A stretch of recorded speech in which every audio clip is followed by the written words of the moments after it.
Hello बच्चों, कैसे हो? जय श्री कृष्णा, राधे राधे। उम्मीद करता हूँ सब अच्छे ही होंगे। तो बच्चों, आज फिर मैं आपके सामने उपस्थित हूँ एक नया चैप्टर लेकर के। क्लास 10th का चैप्टर 12 इलेक्ट्रिसिटी, जो कि आपके एग्जाम के लिए बहुत ही इंपॉर्टेंट होने वाला है। और जहाँ तक मुझे पता है, ये चैप्टर से काफ़ी बच्चों को डाउट्स भी बहुत सारे होते हैं। तो मैं इस चैप्टर में आप उन सभी डाउट्स को मैं क्लियर करूंगा। हर एक टॉपिक को ध्यान से देखेंगे हम लोग इस चैप्टर में। इलेक्ट्रिसिटी में हम क्या क्या पढ़ना है, इन सारे टॉपिक्स को हम लोग बारीकी से कवर करेंगे। इलेक्ट्रिसिटी के हर एक टॉपिक को बारीकी से कवर करेंगे। तो चलिए बच्चों, चलते हैं हम लोग चैप्टर 12 इलेक्ट्रिसिटी की तरफ। Electricity, what is electricity? अगर मैं बात करूं इलेक्ट्रिसिटी की बच्चों, तो इलेक्ट्रिसिटी क्या होता है? इलेक्ट्रिसिटी फिजिक्स का वह ब्रांच जिसमें हम लोग चार्ज के बारे में पढ़ते हैं। चार्ज के बारे में पढ़ते हैं, that is study about charge.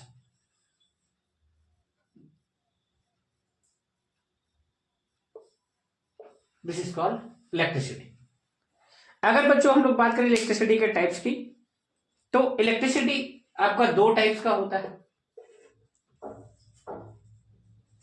एक स्टैटिक इलेक्ट्रिसिटी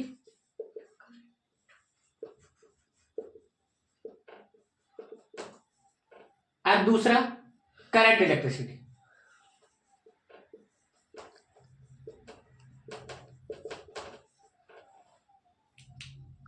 ठीक है बच्चों, अगर स्टैटिक इलेक्ट्रिसिटी की बात करें तो इसमें हम लोग रेस्ट चार्ज के बारे में पढ़ते हैं। स्टडी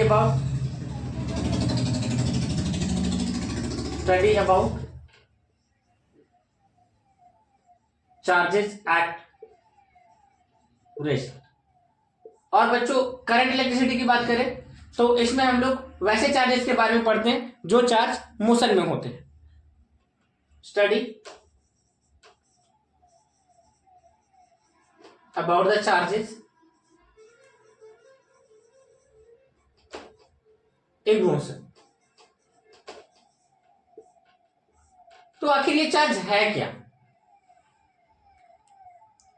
चार्ज को जानने से पहले हम लोग इसमें पढ़ेंगे कि इलेक्ट्रिसिटी में हम लोगों को कौन कौन से टॉपिक कवर करने हैं, क्यों हम लोगों को इलेक्ट्रिसिटी पढ़ना है, क्या इसका डेली यूज है। इन सारे टॉपिक को हम लोग आज क्लियर करेंगे और हर एक डाउट्स को क्लियर करेंगे। आपके सारे जितने भी डाउट्स हैं सारे क्लियर हो जाएंगे। तो वीडियो को लास्ट तक जरूर देखें ताकि आपका सारा डाउट्स इलेक्ट्रिसिटी से आज खत्म हो जाए। चलिए बच्चों आगे बढ़ते हैं हम लोग।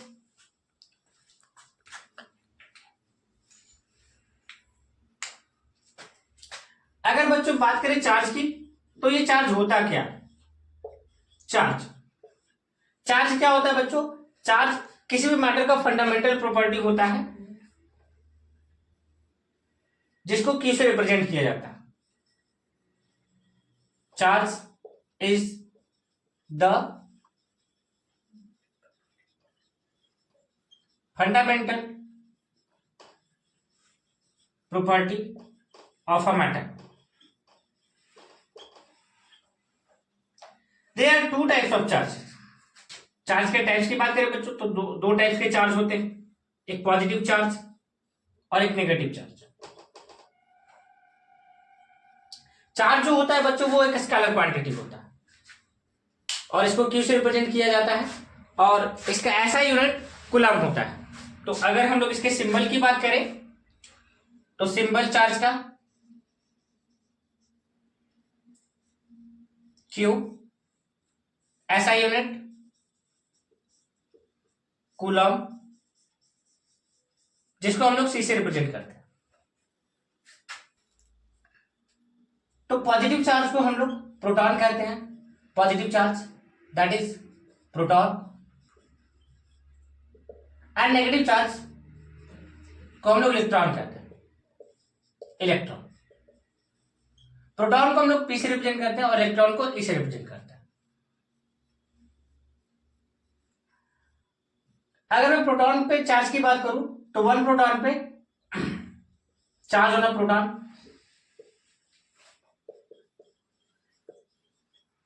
ये होता है बच्चों 1.6 इंटू 10⁻⁻19 कूलम प्लस में। और चार्ज होना इलेक्ट्रॉन की बात करें, चार्ज ऑन एन इलेक्ट्रॉन, तो ये माइनस में 1.6 इंटू 10⁻⁻19 कूलम, क्योंकि ये नेगेटिव चार्ज है।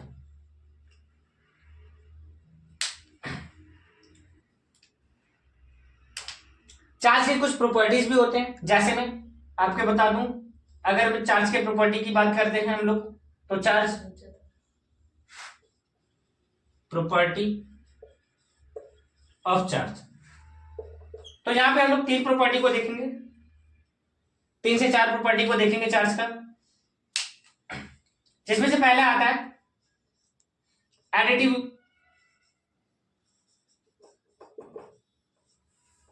प्रॉपर्टी। इसमें हम लोग क्या करते हैं बच्चों, टोटल चार्ज को हम लोग, मतलब अगर किसी सर्किट में अलग अलग अमाउंट में चार्जेस फ्लो हो रहा है, तो उस चार्जेस को अलजेब्रिकली सम कर सकते हैं, करते हैं, दैट इज टोटल चार्ज। अगर हम लोग फाइंड करेंगे तो total charge is equal to, we can write here Q1 plus Q2 plus Q3 plus dot dot dot and number of charges तक। ये एडिटिव प्रॉपर्टी ऑफ चार्जेस होता है। दूसरा क्वांटाइजेशन ऑफ चार्ज,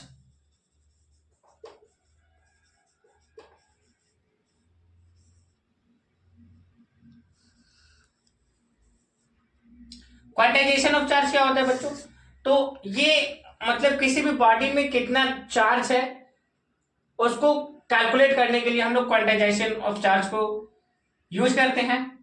इसका फॉर्मूला हम लोग लिख सकते हैं इसके रिस्पेक्ट में, Q equal to n e, where आपका E जो है वो ना चार्ज ऑन एन इलेक्ट्रॉन है, where E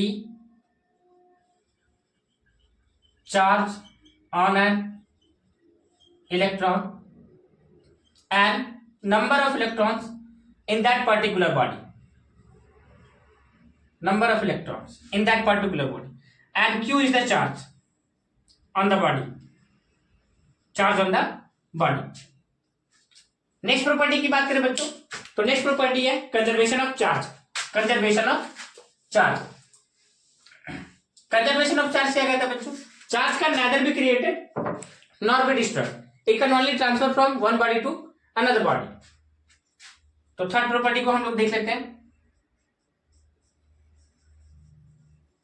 conservation of charge.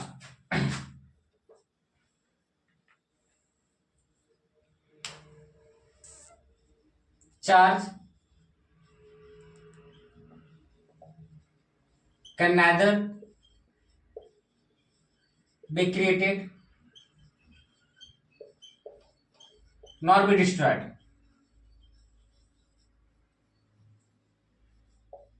it can only transfer from one body to another।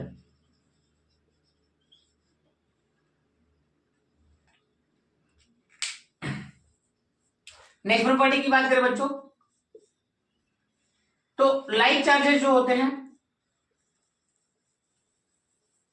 वो रिपेल करते हैं, like charges repel each other,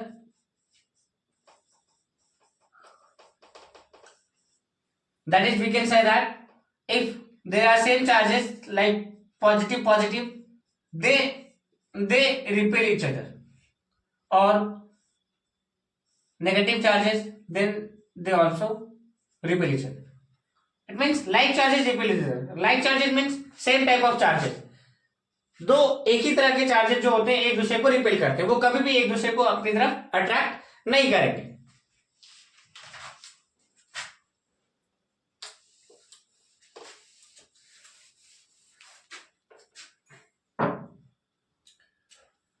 And the last is unlike charges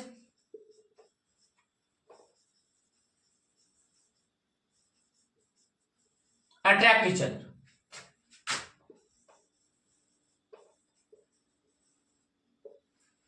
so these are the properties of charges. कौन कौन से charges, क्या क्या property है charges का? तो additive property, quantization, conservation of charge, like charges repel each other and unlike charges attract each other. There are 5 types of property, 5 properties of charges. चलिए बच्चों आगे बढ़ते हैं।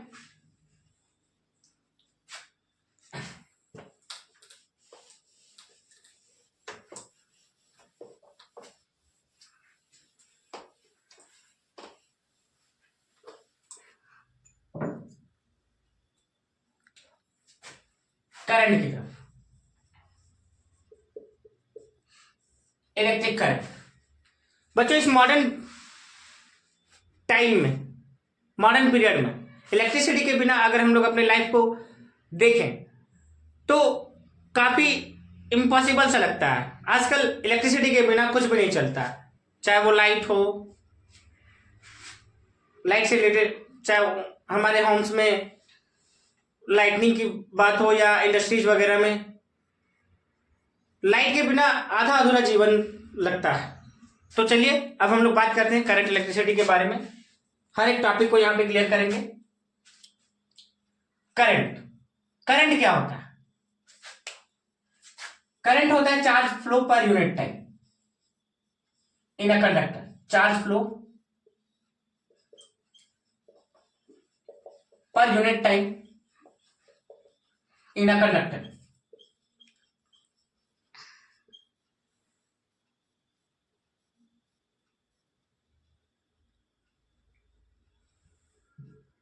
करंट को हम लोग आई से रिप्रेजेंट करते हैं, डिनोटेड बाय आई, और इसका ऐसा यूनिट होता है एम्पियर। एम्पियर को हम लोग ए से रिप्रेजेंट करते हैं।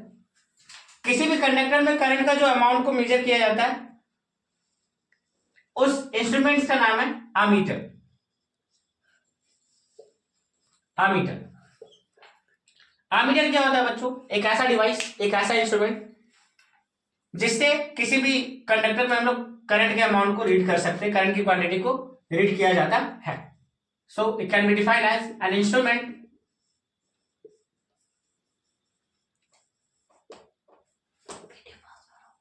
that is used to measure the quantity of current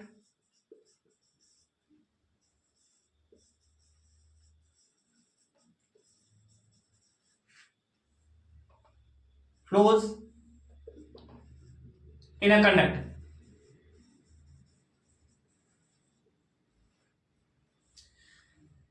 ammeter का बच्चों जो रेजिस्टेंस होता है वो लो होता है, और ये हमेशा एक सर्किट में सीरीज कॉम्बिनेशन में कंबाइन होता है, कनेक्टेड होता है। It has low resistance.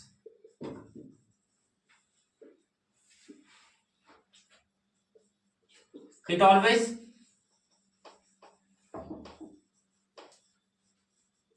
connected in series in an electric circuit, in an electric circuit। तो अगर बच्चों मैं करंट की बात करूं तो करंट का यहां से एक फॉर्मूला निकल करके आएगा, करंट इज इक्वल टू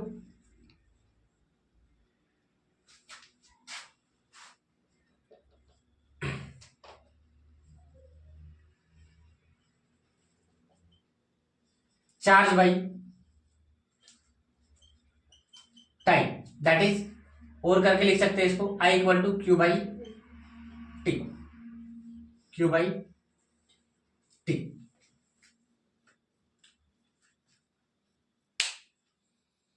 और Q equal to I T. अब किसी भी सर्किट में बच्चों करंट जो होता है वो पॉजिटिव टू नेगेटिव टर्मिनल की तरफ फ्लो होता है। जैसे बात करें इलेक्ट्रिक सर्किट की, ये इलेक्ट्रिक सर्किट,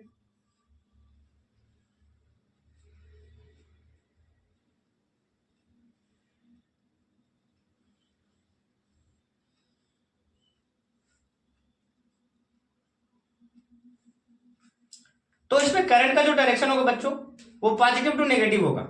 ये करंट का डायरेक्शन पॉजिटिव टू नेगेटिव। लेकिन अगर इसमें इलेक्ट्रॉन्स के फ्लो का डायरेक्शन देखें, इलेक्ट्रॉन्स मूविंग का डायरेक्शन देखें, तो इलेक्ट्रॉन जो होगा वो नेगेटिव टू पॉजिटिव की ओर फ्लो करेगा। ये इधर से इस डायरेक्शन में फ्लो करेगा। मतलब ये कि बच्चों इलेक्ट्रॉन जो होता है वो हमेशा करंट के ऑपोजिट डायरेक्शन में फ्लो होता है किसी भी सर्किट में। तो ये चीज आप लोग ध्यान में रखो, इलेक्ट्रॉन्स हमेशा करंट के ऑपोजिट डायरेक्शन में फ्लो होता है। ठीक है, यानी current positive to negative flow करता है तो इलेक्ट्रॉन नेगेटिव टू पॉजिटिव की ओर फ्लो करेगा। ठीक है, चलिए आगे बढ़ते हैं।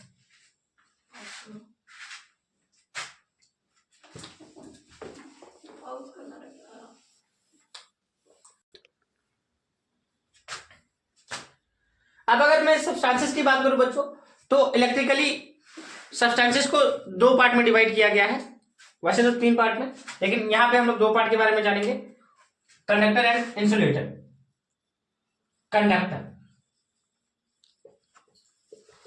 कंडक्टर किसको बोलेंगे?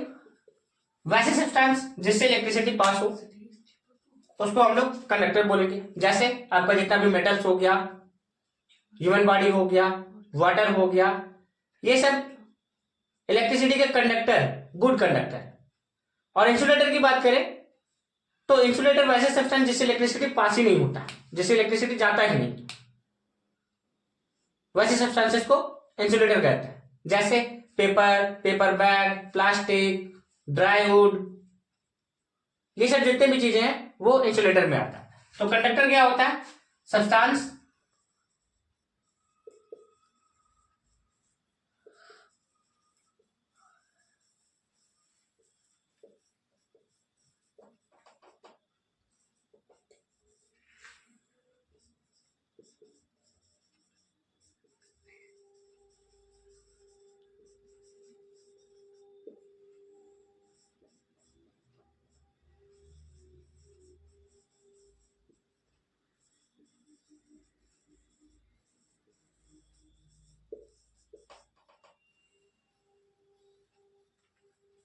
human body, etc. And next, insulator.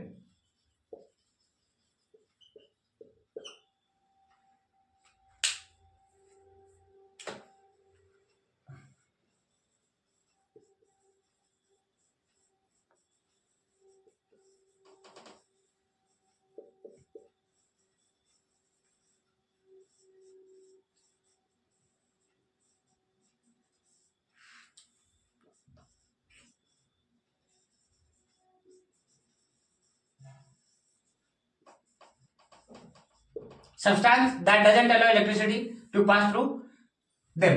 Example, paper, plastics, etc.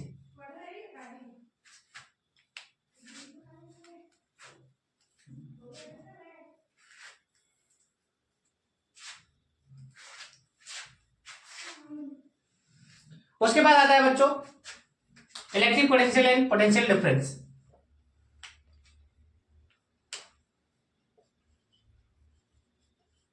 Electric potential and potential difference. Electric potential क्या होता है? अगर इलेक्ट्रिक पोटेंशियल की बात करें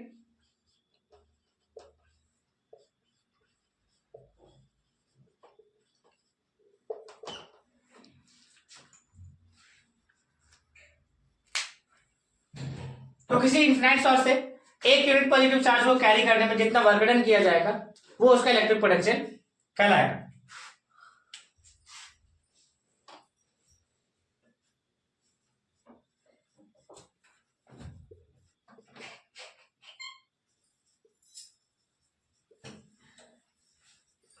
Electric potential at a point is defined as the work done to bringing a unit positive charge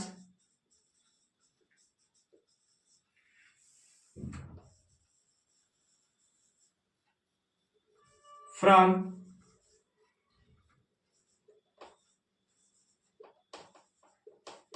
infinity to point A। मतलब infinity से किसी एक पॉइंट ए तक एक यूनिट पॉजिटिव चार्ज को कैरी करने में जितना वर्क डन होगा उस वर्क डन को हम लोग इलेक्ट्रिक पोटेंशियल कहते हैं। इलेक्ट्रिक पोटेंशियल को हम लोग वी से रिप्रेजेंट करते हैं, that is we can write in short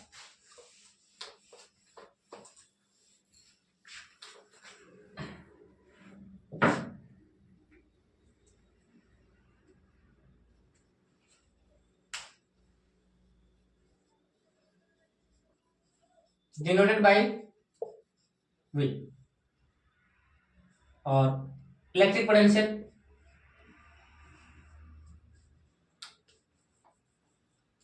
that is V is equal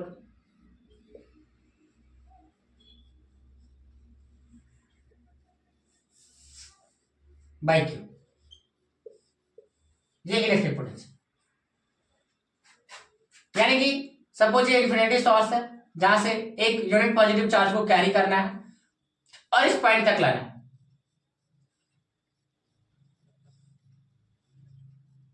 ये यूनिट पॉजिटिव चार्ज, तो यहां से इस पॉइंट तक चार्ज को कैरी करने में जितना वर्क डन हुआ उसको हम लोग इलेक्ट्रिक पोटेंशियल कहते हैं। बात करें पोटेंशियल डिफरेंस की,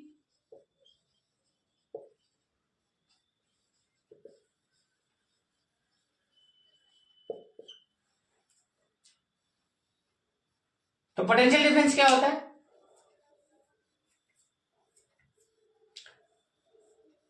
एक पॉइंट से दूसरे पॉइंट तक एक यूनिट पॉजिटिव चार्ज को कैरी करने में जो वर्क डन किया जाता है उसको पोटेंशियल डिफरेंस कहा जाता है।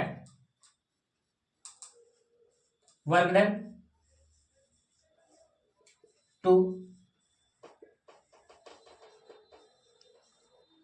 Bringing a unit positive charge from point A to point B।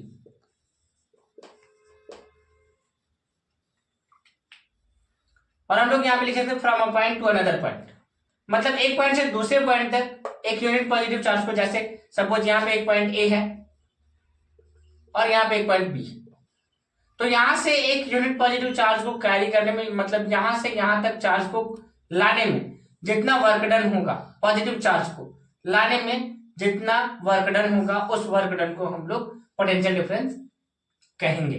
Potential difference को भी हम लोग V से रिप्रेजेंट करते हैं, इसको वोल्टेज के नाम से भी जानते हैं, वोल्टेज भी कहा जाता है इसे।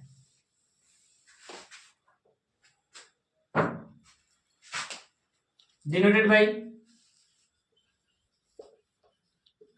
V, or sometimes it is also denoted by PD। Then potential difference is equal to, sorry,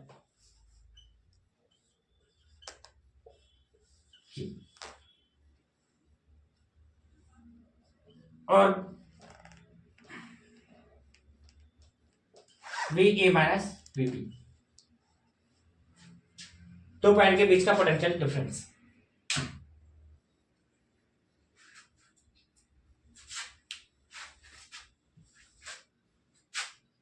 आगे बढ़ते हैं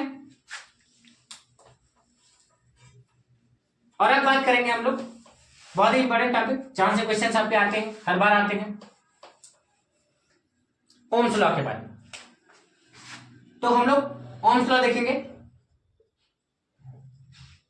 ओम्स लॉ बहुत ही इंपॉर्टेंट टॉपिक है बच्चों, क्योंकि ओम्स लॉ से क्वेश्चन बहुत बार आता है, बहुत बार पूछे जाते हैं इससे, इस टॉपिक से।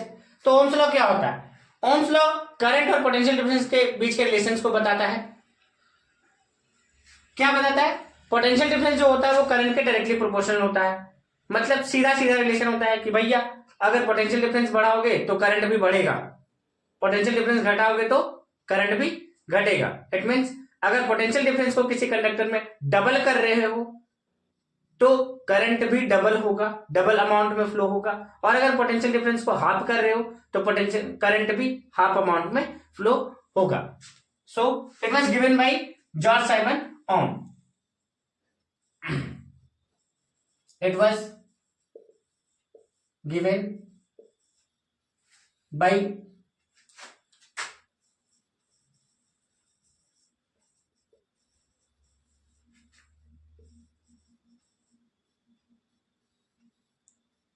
it gives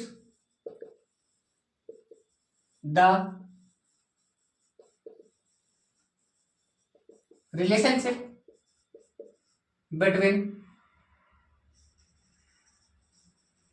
current and potential difference.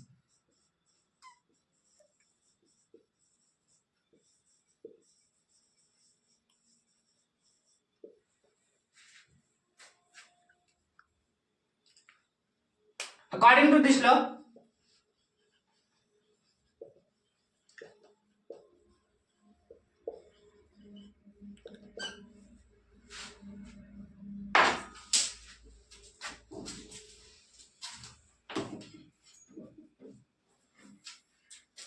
this law, current flows through a conductor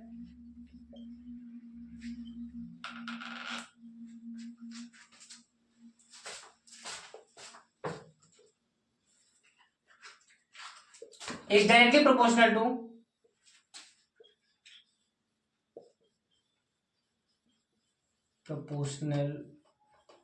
to the potential difference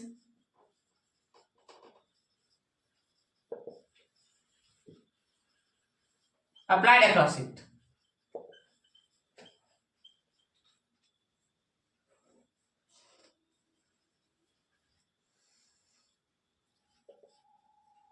Where temperature remains constant. सो अगर डेफिनेशन से बात करें तो V proportional to I, potential difference को हम लोग V से रिप्रेजेंट करते हैं, करंट को I से रिप्रेजेंट करते हैं, तो V प्रोपोर्शनल टू I, और जब इस प्रोपोर्शनल के साइन को हटाएंगे तो यहां पे आ जाएगा एक कांस्टेंट जिसको हम लोग रेजिस्टेंस कहते हैं, V equal to I R। ये आपका ओम्स लॉ के डेफिनेशन से निकल करके सामने आएगा। ठीक है, तो ओम्स लॉ का डेफिनेशन ध्यान रखेंगे बच्चों। According to this law current flows through a conductor is directly proportional to the potential difference applied across it where temperature remains constant. बहुत इंपॉर्टेंट डेफिनेशन है ये। ओम्स लॉ आता है किसके बीच रिलेशनशिप बताता है? तो करंट और पोटेंशियल डिफरेंस के बीच के रिलेशन को ये बताता है। इसका एक्सप्रेशन क्या है? V equal to I R, where R की बात करें तो R क्या है? रेजिस्टेंस।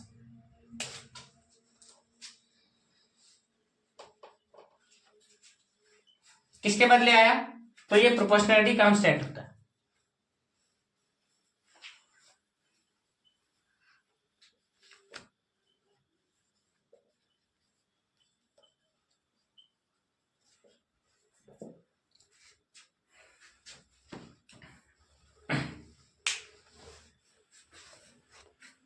तो अगर ओम्स लॉ की बात करें तो ओम्स लॉ से पोटेंशियल डिफरेंस और करंट का जो ग्राफ होगा वो एक एसिड लाइन होगा फॉर ओमिक कंडक्टर के लिए।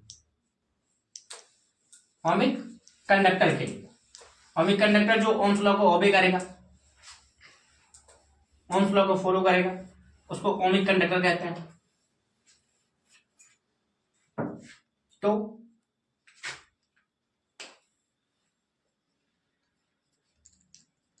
ग्राफ ऑफ वी आई, इसका जो ग्राफ होता है वो स्ट्रेट लाइन होता है, जिधर ये करंट और ये पोटेंशियल डिफरेंस को रिप्रेजेंट कर रहा है। ग्राफ जो होता है बच्चों वो एक स्ट्रेट लाइन होता है जो शो करता है कि पोटेंशियल डिफरेंस और करंट जो होता है वो एक दूसरे के डायरेक्टली प्रोपोर्शनल होते हैं, यानी कि इसमें से कोई भी एक क्वांटिटी को बढ़ाएंगे तो दूसरा क्वांटिटी भी बढ़ेगा, एक क्वांटिटी को घटाएंगे तो दूसरी क्वांटिटी भी घटेगा। और इसका जो स्लोप होगा बच्चों, ये जो स्लोप होगा ये थीटा, यहां से निकलेगा resistance, that is V by I.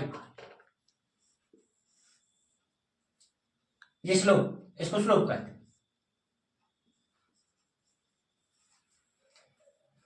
तो स्लोप ऑफ Vi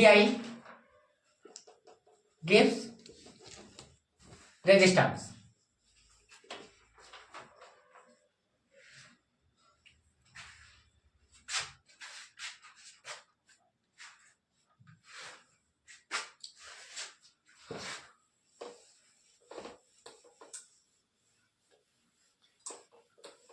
अब बात करेंगे बच्चों हम लोग इलेक्ट्रिक सर्किट के बारे में। इलेक्ट्रिक सर्किट, ये टॉपिक छूट गया था, इलेक्ट्रिक सर्किट। चलिए देख लेते हैं इसको। इलेक्ट्रिक सर्किट क्या होता है? इलेक्ट्रिक सर्किट क्या होता है बच्चों? एक कंटिन्यूअस क्लोज पाथ होता है जिसमें आपका इलेक्ट्रिकल एप्लायंसेस कनेक्टेड होते हैं, बल्ब हो गया, स्विच हो गया, वायर हो गया, एटसेट्रा अदर अप्लायंसेस कनेक्टेड होते हैं जिसमें करंट फ्लो होता है। तो अगर इसके डेफिनेशंस की बात करें तो इसको हम लोग डिफाइन कर सकते हैं, a continuous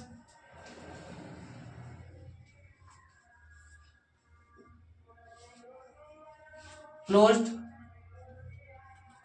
path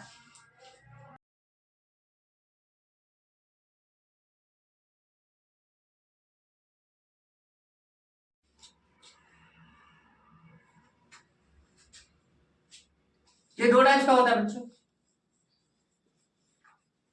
open and closed. Open circuit की बात करूं तो ओपन सर्किट आपका कुछ इस टाइप से होता है।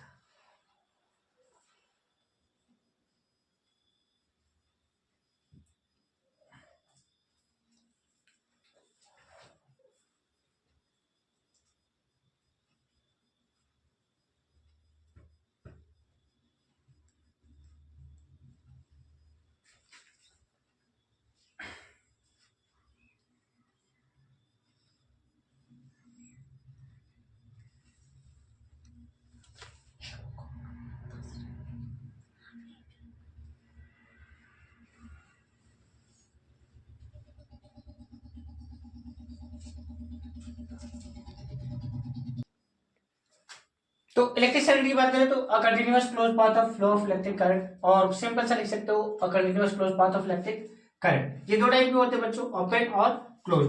ओपन में आपका क्या होता है, सर्किट ब्रेक डाउन होता है, यानी कि इसमें इलेक्ट्रिक करंट फ्लो नहीं होगा। और क्लोज में क्या होता है, इलेक्ट्रिक करंट फ्लो होता है, यानी कि इसमें कहीं से भी सर्किट आपका ब्रेक डाउन नहीं होगा। तो जब हम लोग इलेक्ट्रिक सर्किट की बात करते हैं तो इसका मतलब ये कि इलेक्ट्रिक सर्किट को हम लोग सिंबल के फॉर्म में रिप्रेजेंट करना, जितने भी उसमें एप्लायंसेस कनेक्टेड होते हैं उसको सिंबलिक फॉर्म में लिखना।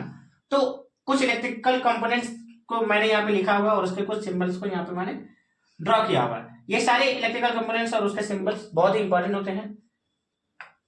इन सारे इलेक्ट्रिकल कंपोनेंट्स और सिंबल्स को याद रखना जरूरी है। तो ये सारे बच्चों आप एक बार नोट कर लोगे इसको। उसके बाद हम लोग आगे बढ़ते हैं, देखते हैं combination of resistance. Next topic हमारा रेजिस्टेंस है।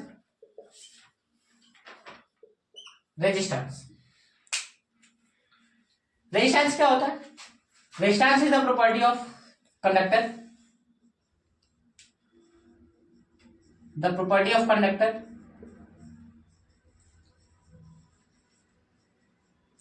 that opposes the flow of current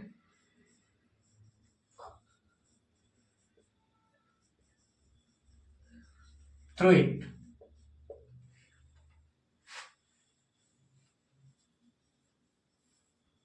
symbol, यानी इसको रिप्रेजेंट करते हैं हम लोग आर से, और ऐसा यूनिट इसका होता है ओम। ओम जिसको सिंबलाइज हम लोग करते हैं एक ग्रीक सिंबल सिग्मा से।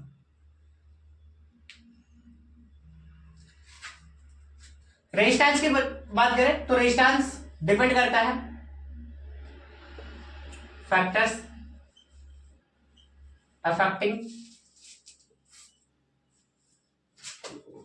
On resistance.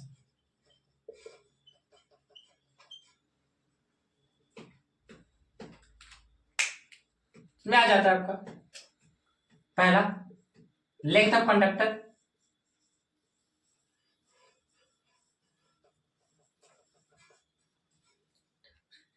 Length of conductor पे रेजिस्टेंस कैसा डिपेंड करेगा, तो रेजिस्टेंस जो होता है कंडक्टर के लेंथ का डायरेक्टली प्रोपोर्शनल होता है।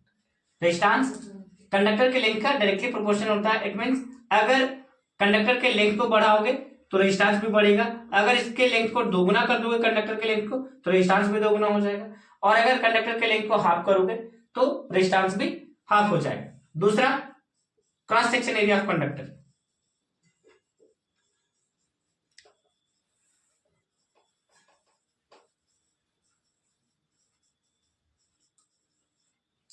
Cross section area of conductor की बात करें तो रेजिस्टेंस जो होता है वो कंडक्टर के एरिया पे इनवर्सली प्रोपोर्शनल होता है। इट मींस अगर कंडक्टर के थिकनेस को बढ़ाएंगे तो रेजिस्टेंस घटेगा, और थिकनेस को घटाएंगे तो रेजिस्टेंस बढ़ेगा।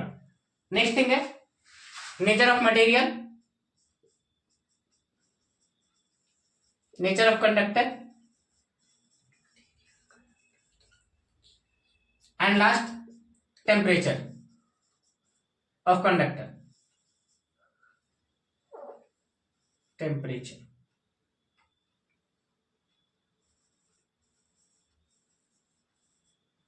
तो ये चार फैक्टर है जिसपे किसी भी कंडक्टर का जो रेजिस्टेंस है वो डिपेंड करता है। यहां से अगर मैं बात करूं इन दोनों को कंबाइन करें तो रेजिस्टेंस से एक फॉर्मूला निकलेगा,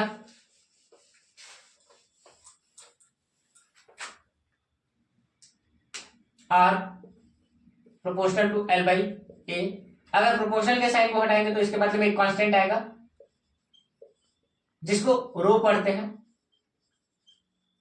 और ये रेजिस्टिविटी होता है, रेजिस्टिविटी।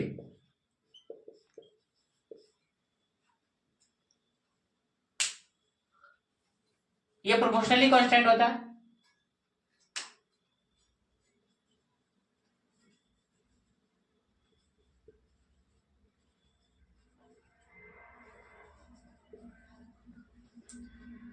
तो इस फॉर्मूला पे बेस्ड न्यूमेरिकल्स आते हैं बच्चों, इसको ध्यान से नोट कर लोगे। R equal to rho L by A, तो distance is equal to resistivity into length by area.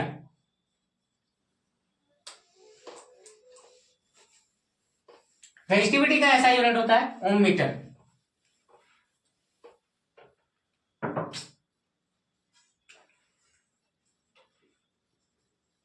ऐसा यूनिट ऑफ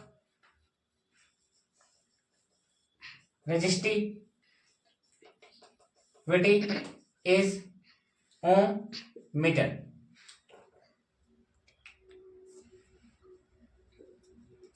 रेजिस्टिविटी केवल नेचर ऑफ मटेरियल पर डिपेंड करता है, इस पर लेंथ एरिया किसी का कोई इफेक्ट नहीं पड़ता, ये केवल नेचर ऑफ मटेरियल पर डिपेंड करता है। चलिए आगे बात करते हैं हम लोग कॉम्बिनेशन ऑफ टू और मोर रेजिस्टेंस।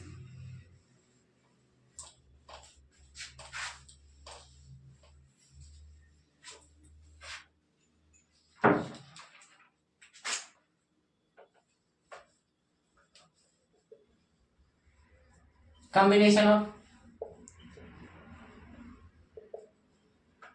रेजिस्टेंसेस। तो रेजिस्टेंसेस के कॉम्बिनेशन की बात करें तो ये दो टाइप से कंबाइन किए जा सकते हैं। पहला सीरीज कॉम्बिनेशन एंड दूसरा पैरेलल कॉम्बिनेशन। सीरीज कॉम्बिनेशन में बच्चों आप सीरीज कॉम्बिनेशन देख, इसमें रेजिस्टर्स एक लाइन में जुड़े होते हैं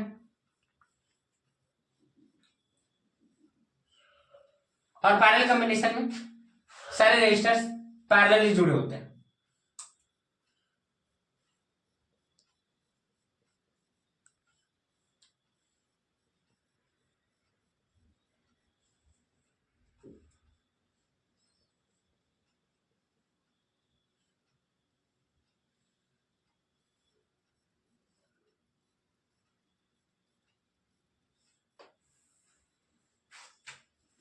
सपोज यहाँ पे तीन रेजिस्टर्स कनेक्टेड है जो आपका सीरीज में R1, इसका रेजिस्टेंस R1 है, इसका R2 है और इसका R3 है। यहाँ पे भी इसका R1, इसका R2 एंड इसका R3। तो सीरीज कॉम्बिनेशन में क्या होता है बच्चों, सीरीज के कुछ डिसएडवांटेज। सीरीज कॉम्बिनेशन की बात करें तो इसमें हर एक रेजिस्टर से अलग अलग पोटेंशियल डिफरेंस पास होगा और करंट का जो अमाउंट होगा वो सेम होगा। हर एक रेजिस्टेंस से करंट का अमाउंट जो होगा सेम पास करेगा, बट पोटेंशियल डिफरेंस जो होगा वो अलग अलग होगा। तो potential difference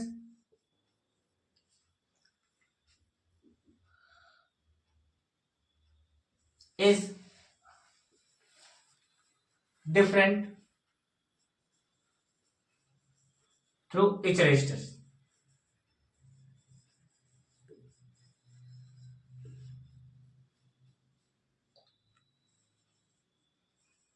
current remains same. अगर सीरीज कॉम्बिनेशन में टोटल रेजिस्टेंस की बात करें, टोटल रेजिस्टेंस को कैसे कैलकुलेट करें, तो टोटल रेजिस्टेंस जो होता है वो सम ऑफ ऑल इंडिविजुअल रेजिस्टेंस होता है। टोटल रेजिस्टेंस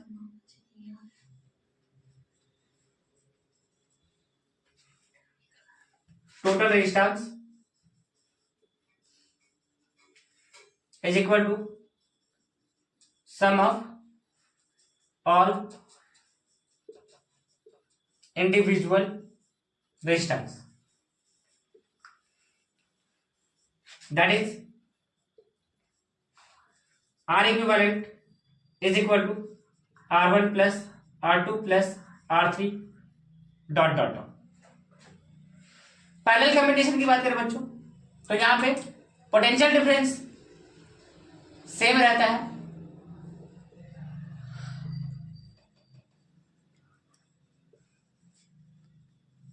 बट करंट जो होता है हर एक रजिस्टर से अलग अलग फ्लो होता है। Current flows through each registers but different। और इस कॉम्बिनेशन में अगर हम लोग टोटल रेजिस्टेंस कैलकुलेट करेंगे तो टोटल रेजिस्टेंस कैलकुलेट करने के लिए हम लोग टोटल रेजिस्टेंस का reciprocal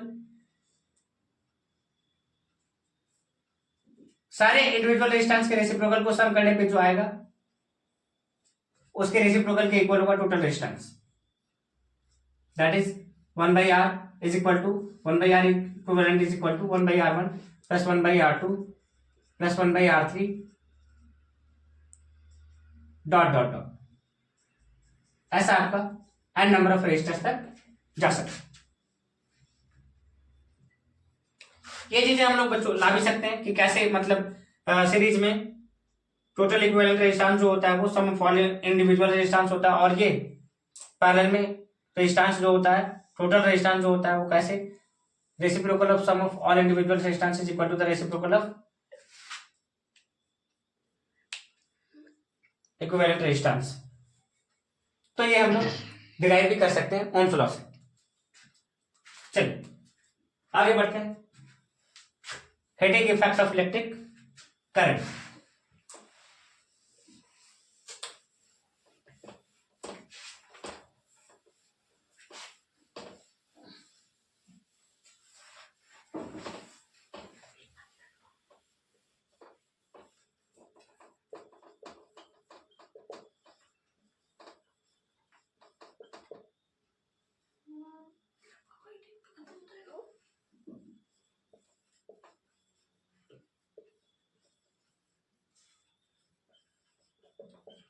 heating effect of electric current. Next topic बच्चों, क्या होता है जब भी हम लोग किसी कंडक्टर में हीट कंटिन्यूअस सप्लाई करते रहते हैं, जब भी हम लोग किसी कंडक्टर में इलेक्ट्रिक करंट कंटिन्यूअस सप्लाई करते रहते हैं, तो उस कंडक्टर से में हीट प्रोड्यूस होने लगता है, मतलब वो कंडक्टर धीरे धीरे गर्म होने लगता है। आप देखो कंटिन्यूअस कि जब भी हम लोग किसी बल्ब को कंटिन्यू दिन रात जलाते रहते हैं या फैन ऑन कर दिन रात चलते रहता है, तो धीरे धीरे फैन गर्म होने लगता है या बल्ब भी हीट होने लगता है। इसका मतलब यही बच्चों कि अगर किसी कंडक्टर में इलेक्ट्रिक करंट कंटिन्यूअस सप्लाई करते हो तो वो कंडक्टर हीट हो जाता है। और क्यों होता है? क्योंकि कंडक्टर में जो इलेक्ट्रॉन्स प्रेजेंट होते हैं वो क्या करते हैं, इस दौरान वे आपस में एक दूसरे से कोलाइड करते हैं, जिसकी वजह से वो हीट प्रोड्यूस करना शुरू कर देते हैं। तो इससे रिलेटेड एक लॉ है जिसको हम लोग जूल्स लॉ ऑफ हीटिंग के नाम से जानते हैं, Joule's law of heating. According to this law, इसके अकॉर्डिंग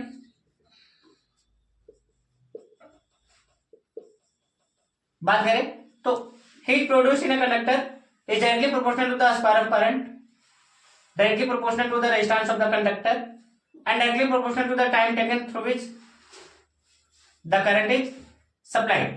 तो अगर इन तीनों को हम लोग कंबाइन करें तो H इक्वल टू, यहां से रिलेशन आता है आई square R T.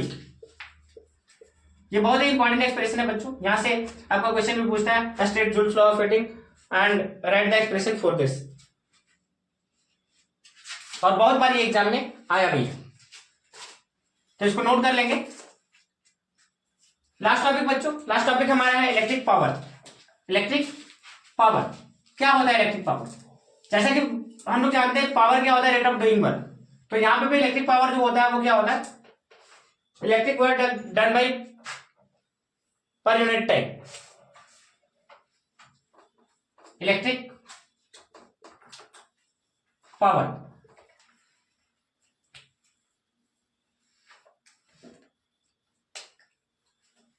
Electric work done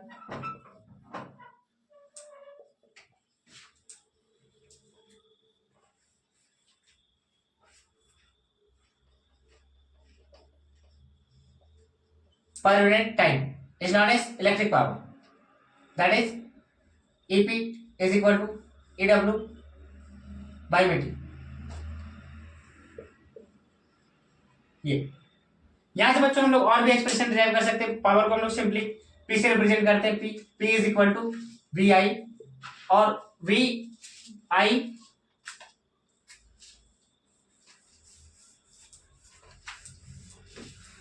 कैसे आया ये एक्सप्रेशन? तो as you know that since potential difference is equal to work done by charge होता है, तो work done is equal to क्या हो जाएगा, V into Q, that is work done as a energy, and Q is equal to IT. Work done is as energy and Q is equal to IT. So work done is equal to VIT. Since I is equal to Q by T. Current is equal to charge by time. So work done is equal to potential difference into current into time. अब ये T इधर multiply में इधर आएगा तो divide में, that is work done by time is equal to VI, work done by time that is power, power equal to VI। और भी एक्सप्रेशन हम लोग देख सकते हैं इस तरह से, जैसे ओम्स लॉ की बात करें तो V इक्वल टू IR, तो IR into I that is I square R, P is equal to I square R, और P is equal to V square by R। Power के ऐसा यूनिट की बात करें तो पावर का ऐसा यूनिट होता है वाट।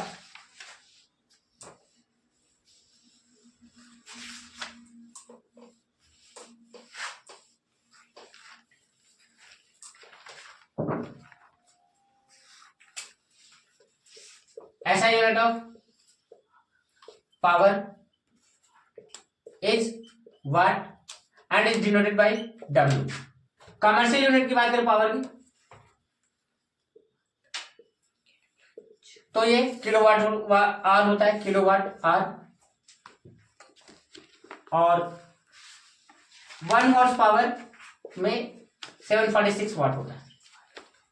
तो ये यूनिट है पावर का।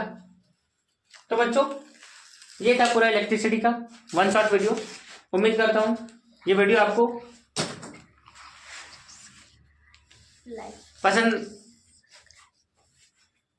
आया होगा।